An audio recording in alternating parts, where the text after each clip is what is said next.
Galera, beleza? Professor Pedro aqui com vocês, professor de História da equipe Dascalos, continuando nossas aulas sobre História do Brasil. Na verdade, a gente vai pensar um pouquinho aqui o Estado Novo dentro da Era Vargas, ou seja, o terceiro período dessa famosa era, ou seja, do governo de Getúlio, que vai de 30 a 45. Beleza, galera, vamos começar pensando o conceito. Pedro, por que eu chamo de Estado Novo? De onde vem essa nomenclatura e tudo mais? Pessoal, isso vem de uma inspiração do que aconteceu em Portugal em 1932 com o professor Salazar, correto? E aí nós vamos vendo ao longo da nossa aula qual vai ser a ligação. Colocado então o conceito, vamos partir do princípio de como começa. Olha só como eu estou colocando, golpe de 37. É muito importante ficar claro que essa ação golpista veio de uma arquitetura ali dentro até do movimento integralista, que ficou conhecido como um plano, né? O Plano Cohen. Esse Plano Cohen, pessoal, foi elaborado por integralistas, colocando condições, ou pelo menos mostrando para a população que os comunistas estavam prontos para tomar o poder no Brasil. É muito importante ficar claro que aqueles movimentos de 1935, né, principalmente a intentona, digamos que elas serviram de uma base, de um pretexto para a elaboração desse plano, que posteriormente ficou evidente que não passava de uma farsa. Por isso que vocês vão encontrar no conteúdo a farsa do Plano Cohen.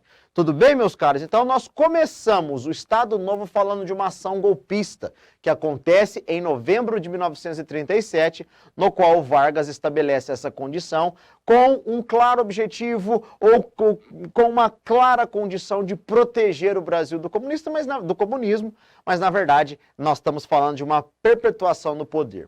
Colocado então, nós temos então uma outra Constituição para a história brasileira, a quarta para a história do Brasil e a terceira republicana. É impressionante como o Brasil vai perpassando essas condições constitucionais e nesse caso, acabando com aquela de 34, estabelecendo uma Constituição outorgada, que fique bem claro, com os claros princípios institucionais de um Estado mais centralista e de um Estado autoritário. Por isso que eu já passo aqui para vocês, para nós pensarmos a caracterização política desse período que nós chamamos de Estado Novo. Não se esqueçam desse termo.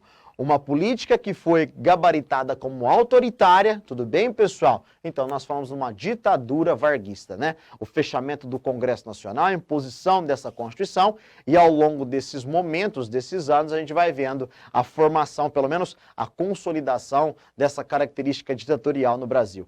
Então, não esqueçam, quando eu falo de Estado Novo, eu estou pensando na ditadura do Getúlio Vargas, os momentos iniciais, desde a farsa, passando pela ação golpista, nos mostra como essas condições foram começando ali, na verdade, como que elas foram se estabelecendo. Fechou, pessoal? Pensando nessa situação autoritária, é muito importante nós termos em mente que o Vargas vai tentar, ao longo desse contexto, criar uma figura paternalista, criar uma figura bem vista pela população brasileira para alcançar, por exemplo, as massas trabalhadoras, apoios dos mais diversos possíveis para essas ações. Ele encontra esses apoios e é por isso que eu coloco esse tópico para vocês. Getúlio foi um cara que preocupou-se muito com a condição da propaganda, né? Ou seja, de colocar a sua figura como sendo aquela figura para levar o Brasil ao desenvolvimento e, claro, obscurecendo todas essas perspectivas autoritárias que já aconteciam no país. Para isso, em 1939, foi criado o famoso Departamento de Imprensa e Propaganda. Esse departamento, como o próprio nome já diz, parte do princípio aí de estabelecimento de condições propagandistas do governo, mostrando essa figura do Getúlio e assim por diante. Getúlio era um cara que gostava de aproximar-se da população brasileira a partir da grande fala, né, da grande frase. Trabalhadores da nação, isso é um claro exemplo de como ele vai ser considerado, ou pelo menos vai se colocar em condição propagandista, como sendo um cara aí acima de todos, mas oferecendo benefícios a todos, ok? A DIP, meus caros, tem outra função. Quando eu coloco, por exemplo, imprensa, foi também um órgão de censura. Sendo órgão de censura, combina também para a gente perceber uma política autoritária. Então, observe uma coisa, né? Eu estou falando da montagem do Estado autoritário, mas também de um Estado que vai olhar para as condições do seu líder, da propaganda para esse líder como um aspecto importante.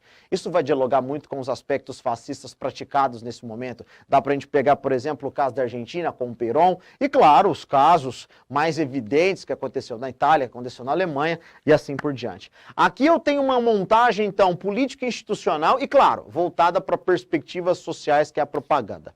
Agora, é bom nós termos em mente também que o seu processo de construção do Estado Novo passou por alguns pontos importantes. Não se esqueçam dessa perspectiva. Olha lá, indústria, investimentos no setor industrial. O Vargas foi um cara muito preocupado com esse tópico, né, digamos, da economia brasileira, né? Trazer uma diversificação do parque industrial brasileiro e potencializar ele. Principalmente no quesito indústria de base. No Brasil, nesse momento, foram criadas, por exemplo, o Conselho Nacional do Petróleo, por exemplo, a Companhia Siderúrgica Nacional, Fábrica Nacional de Motores, beleza? A Companhia Vale do Rio Doce, olha só. Todos os ambientes onde o Estado está partindo do princípio intervencionista para ter ali o controle e estabelecer o investimento nessas áreas que é de produção direta de energia. Isso é muito importante, não se esqueçam disso. Eu estou falando de uma política de investimentos com uma atuação intervencionista direta do Estado nessas perspectivas, nessas condições básicas da indústria. Ou seja, está vendo que a montagem ela vai partindo de um centralismo, de uma política autoritária, com essas relações com o ambiente industrial e assim por diante. O Vargas vai se colocando entre as classes, tentando conceder a todos. E, pensando nessas concessões, o trabalhismo aparece como sendo muito importante, com a consolidação das leis do trabalho, a CLT de 1943. Ponto muito importante que eu tenho certeza que vai aparecer nas avaliações de vocês. Por quê? É um marco na história do trabalho no Brasil, né, na história do movimento trabalhista brasileiro, porque agora eu estou falando de uma legislação específica para essas condições. Estabelecida em maio, né, 1º de maio de 1943, é um marco que percorreu vários contextos e persiste até hoje na economia brasileira, no campo do trabalho no Brasil. Então não se esqueçam disso. Agora tem um ponto muito importante, nós vamos para esse termo, peleguismo sindical. Olha só.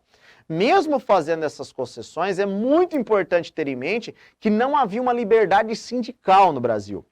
Isso parte do princípio do corporativismo até como formulação da política brasileira no Estado Novo. É o seguinte, quando eu chamo atenção para não tendo uma liberdade sindical, aquilo que eles vão chamar de unicidade sindical, é o Estado fazendo as concessões de direitos, como a CLT, entretanto estabelecendo os controles.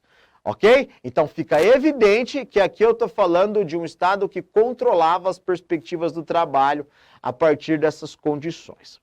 Dentro desse movimento, dessas características, aparece a figura do que ficou conhecido no contexto como o pelego, né? Aquele que estava ali na relação entre o Estado e os trabalhadores. Na verdade, é uma figura que corroborava muito mais para as ações dos estados do que do Estado como um todo, né, do que propriamente para o movimento trabalhista.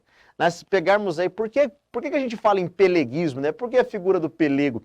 O pelego é aquela manta que serve para amortecer as tensões no cavalo e o cavaleiro. Então, é basicamente essa condição um pouco mais pejorativa, é uma figura para, digamos, estar ali, não evitando os grandes conflitos entre os trabalhadores e aqueles que estavam nos controles, o Estado brasileiro, juntamente com a burguesia e assim por diante. É muito importante nós termos em mente esse conceito, meus caros, para percebermos como esse trabalhismo ele tem por princípio, o que ele tem por princípio. Eu estou falando de concessões, de direitos. Entretanto, eu não estou falando de liberdade. É muito importante ficar claro essas condições. Essa é a montagem do Estado Novo, uma política autoritária que faz concessões, mas que controla, seja no campo das participações, seja no campo das liberdades individuais, no campo do trabalhismo como um todo, da liberdade sindical. Essa é a característica do Estado Novo no Brasil, da ditadura do Getúlio.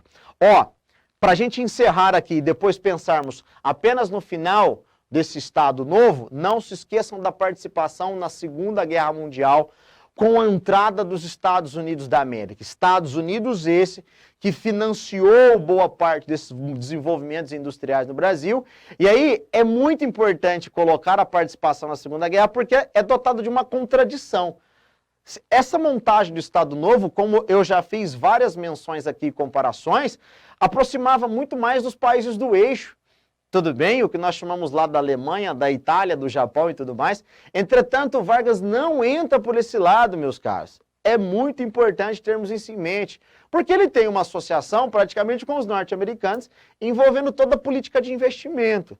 Correto? Então, assim, às vezes a gente fala, eu olhei o governo do Getúlio e vi as suas formações de uma tendência fascista e tudo mais, então já vou fazer aproximação direta. Não é por aí. Correto? É importantíssimo nós estabelecermos, digamos que essa condição para participação na Segunda Guerra e composição da política dentro do Estado Novo. Isso vai ter reflexo no final do governo Vargas em 45, algo que nós discutiremos em outras aulas. Tudo bem, meus caros? Por hora, pensem nisso, estudem esses conceitos, o trabalhismo, a ação golpista, o que envolve uma política de propaganda e ao mesmo tempo de censura. Eu tenho certeza que isso vai contribuir muito para os estudos de vocês e vai aparecer em provas. Beleza? Então ficamos assim, eu espero vocês na nossa próxima aula para a gente encerrar o Estado Novo, na verdade encerrar a era Vargas como um todo, não o governo dele, porque ele vai voltar posteriormente. Por hora, muito obrigado, valeu galera, até mais, tchau, tchau.